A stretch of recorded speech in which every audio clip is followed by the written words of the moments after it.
This is our sixth edition of the private equity event, and this has become a calendar event for most of you in New York and in many of the other places that you come from the services in the private equity space. One of the things that we want to discuss this time, and last time I had shared a framework in terms of growth and also in terms of how valuations are improving and how to improve the valuations.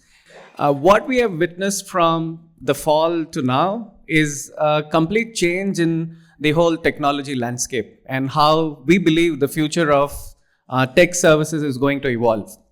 At the same time, I want to start with some good news. As you can see, you have the data, you have the report that we have from the private equity and M&A team.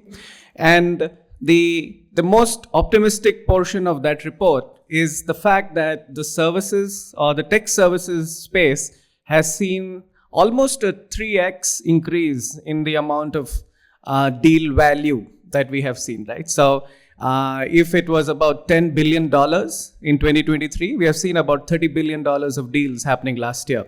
At the same time, one of the interesting facts here is that the deal volume is almost the same.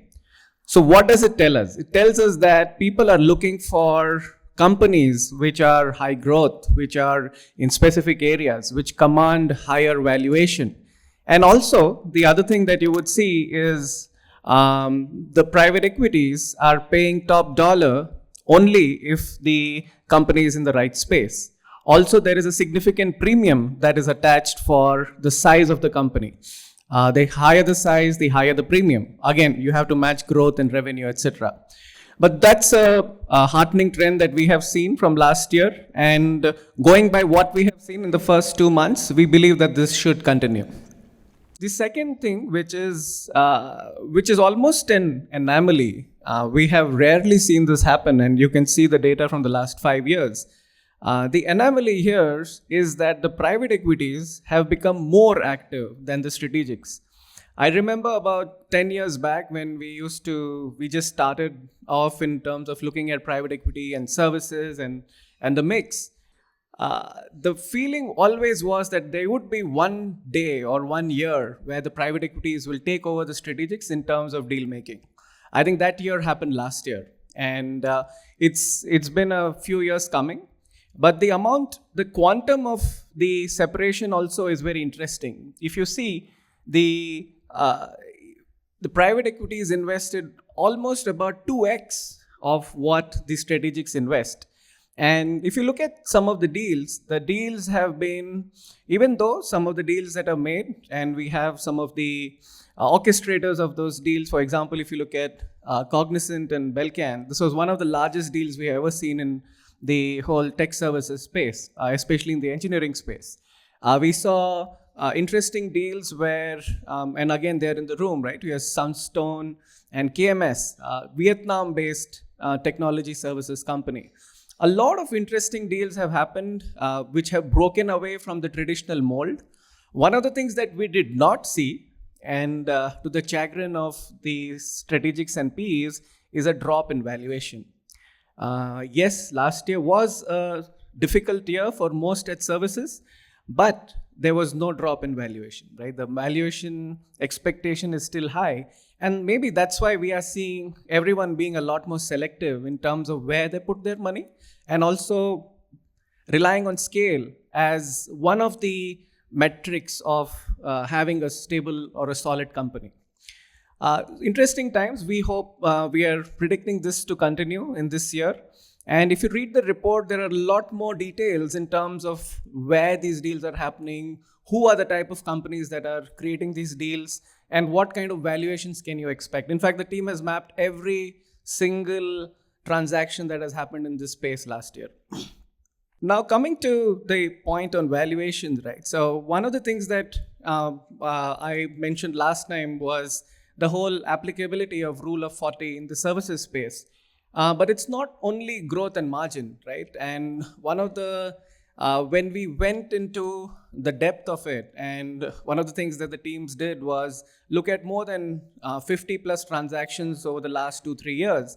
And we try to create a modeler which says that if you feed in the margin, if you feed in the revenue growth, if you feed in multiple factors, what valuation do you get? And is that the right valuation? The 2-3 important things that came up from here. One, the important thing that we saw is the biggest change happens in the business model. Of course, the percentage of staffing that a company does takes away that much from its valuation. The second thing that we saw, which is very interesting, is customer concentration. One would imagine that if you have a high customer concentration, you're working with Google or maybe working with Microsoft, making $50 million, you would get a very high valuation. It's the contrary, right? The higher the customer concentration, the more difficult it is for any private equity to touch you. The second is, which again I was alluding to, is the scale of business.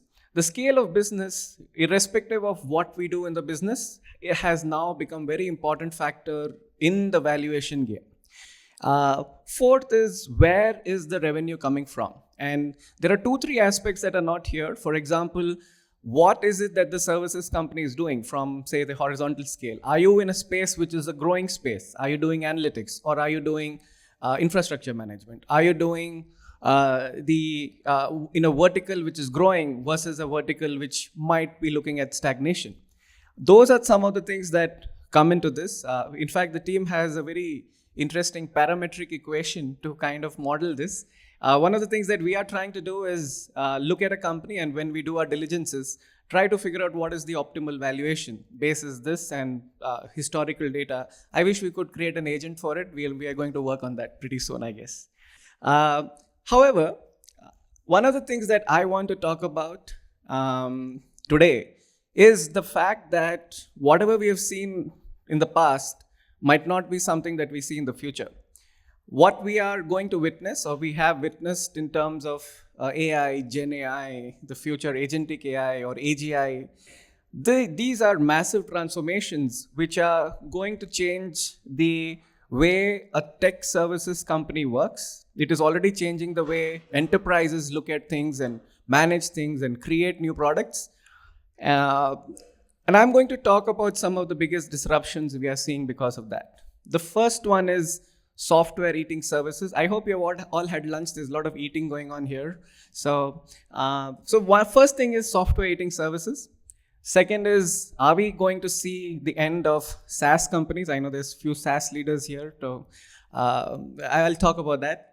And then the third is software eating manufacturing, something that has never been thought of before, but we are witnessing it now.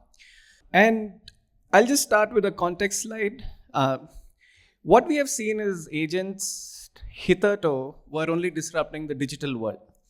Going forward, and with the emergence of the world models, the world models are so amazing. They are able to simulate. I'm sure many of you had done PLM or ANSYS or some of these software where you can simulate a machine. These models are able to do the simulation. They're also able to model how that particular bipedal robot or any kind of machine is supposed to move or work, and also autonomously respond to certain stimuli. So the world is moving very, very quickly to a place where we would actually not need anyone in the manufacturing space. I mean, you don't need any humans there. Currently, it is only being partly automated, where you have folks working in workshops, etc. But if you follow this space, you would know a company called Figure AI. It is only 3 years old. It's valued at $35 billion. And the first model of the bipedal robot that it launched looks to be like a very slow human being, but it's still valued so high. The idea is that you can use these robots, these machines to completely automate, completely transform, and remove 100% remove the need for having any human intervention in your manufacturing. And it could be process manufacturing, it could be discrete manufacturing, but that change is going to be huge. It's going to be huge, but why am I talking about here? We don't have folks who do manufacturing here, but we do have folks who invest in software. We do have folks who invest in tech services. We have leaders in tech services space. For us, this opens a huge opportunity as well, because all of this is going to be software now. manufacturing is going to be software. And I'll go talk about it a little more. But first, one of the biggest things that we have seen, and it's already happening, is the fact that the services world is already being consumed by software, or agents to be precise. There is almost no need for having IT support interfacing with ServiceNow. ServiceNow has its own agent.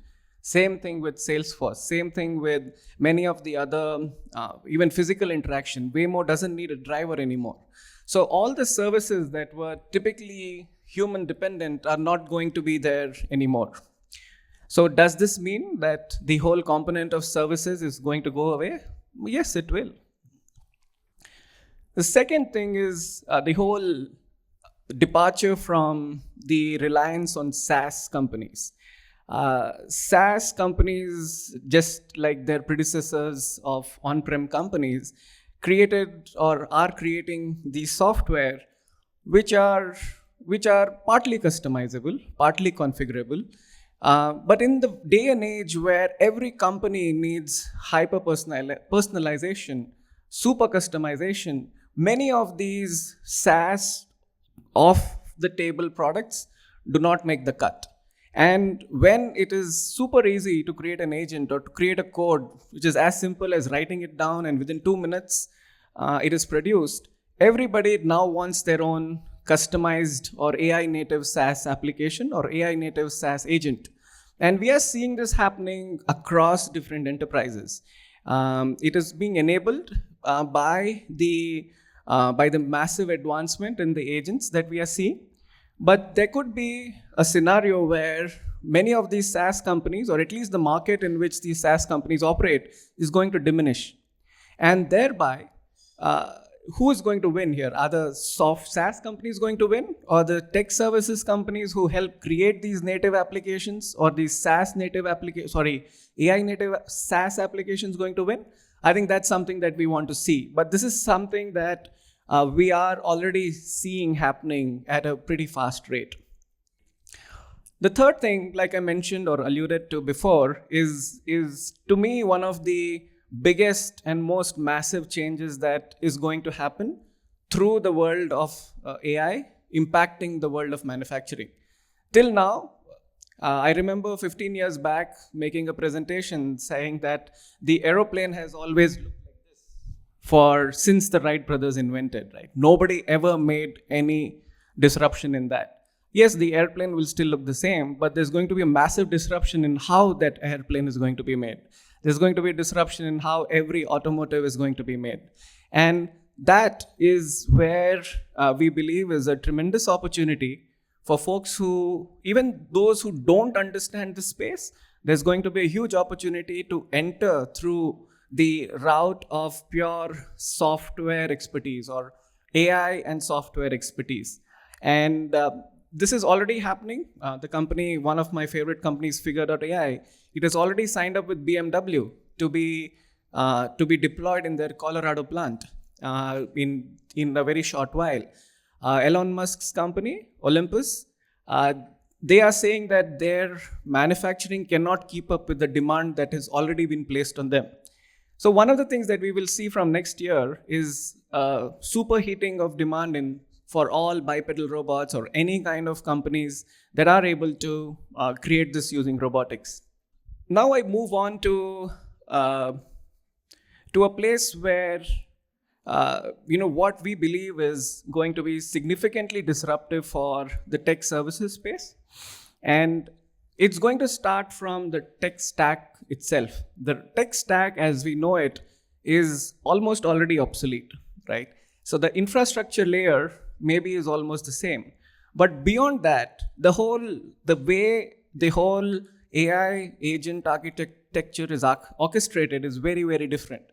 You have a different data layer, you have a governance layer, contextual layer, semantic and systems of work. And most importantly, on top of that sits a model layer.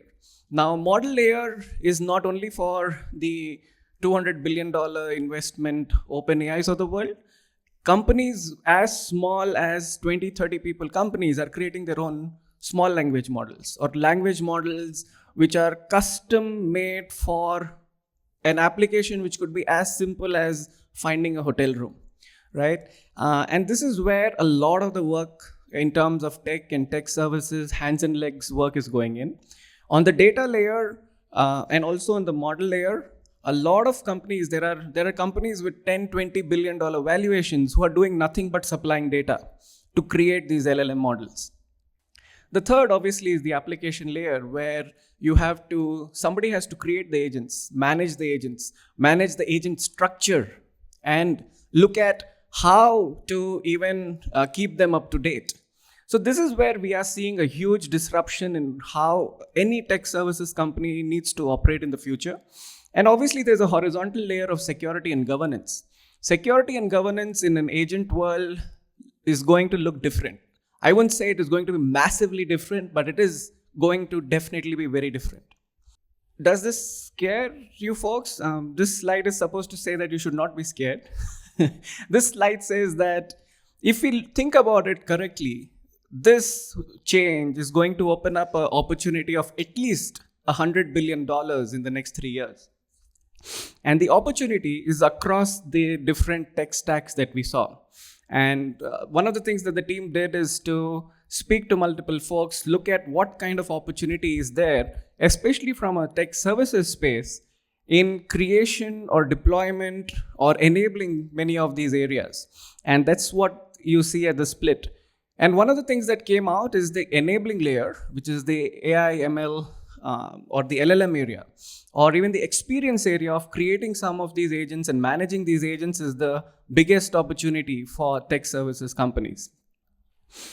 And it is one of the next thing we did is map individual services on these on the tech stack and map it in terms of where we are seeing the highest opportunity.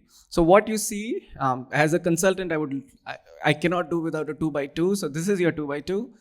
The top right is where you need to focus. And the focus definitely is on the enabling and experience layers. The LLMs, which are massive data consumers, you need huge amount of data engineering that needs to happen there. There's a lot of multimodality for these LLMs. That is a layer where we are seeing significant demand for tech services work. And as I move forward, I will also talk about some of the companies that are already enabling this. And it is not just the offering that needs to evolve. It is also a matter of capability. What are we going to do with the engineers that we already have? And if you look at the transition that needs to happen from a software engineer to AI augmented developer to AI architect, I think this journey is not trivial, and this needs to happen at scale.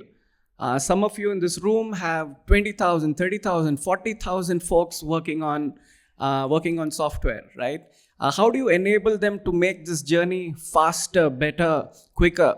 And one of the things we did is also use, as you know, Drop is one of the sister concerns of Zinnov. They have beautifully mapped this journey of what an engineer needs to do, the courses they need to take, the time it would take to make them AI enabled, or to make that transition from the IoT engineer to AI OT engineer, right? So this is something that people need to think about very, very clearly. And finally, it's not sufficient to just be at the operating layer. One of the things that we have seen, just as it happens in any new technology, the companies or your end customers or enterprises are also looking for help in terms of understanding what needs to happen, right? So the advisory area, or the strategy area is a perfect way to start that, get into the build, and let us not discount the maintenance and support, right? Because with everyone creating an agent, somebody needs to maintain them, augment them, somebody needs to keep them up to speed on the enterprise side.